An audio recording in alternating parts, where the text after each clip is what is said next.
दोस्तों आपको बता दें सोम्या पोखराल और खेसारी लाल यादव की सबसे बड़ी खबर निकल के आ रही है। जी दोस्तों बता दें आप भोजपुरी के सच्चे वाले फैन तो हमारे चैनल को सब्सक्राइब करें, वीडियो को लाइक करें।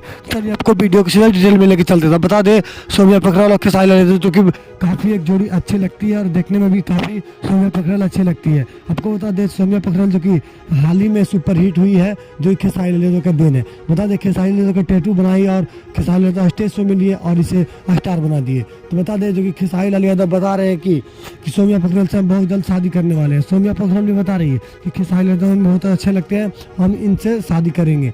दोनों राजी हो चुके हैं और बहुत ही जल्द दोनों शादी करने वाले हैं, क्योंकि एक स्टेज शो में बता दिया है खेसारी लाल यादव कि हम सोम्या पोखराल से शादी करेंगे। सोम्या पोखराल देखने में काफ़ी अच्छी लगती है। सोम्या पोखराल का शादी हो चुका और खेसारी लाल यादव का भी शादी हो चुका, पर दोनों राजी है और दोनों एक साथ शादी करेंगे। तो आपको इसमें क्या रहा है हमारे वीडियो को कमेंट में ज़रूर बताएं और बताएं कि सोम्या पोखराल क्या सही कर रही है या गलत कर रही है, खेसारी लाल यादव क्या सही कर रहे हैं गलत कर रहे हैं। तो मिलते हैं फिर अगले वीडियो में।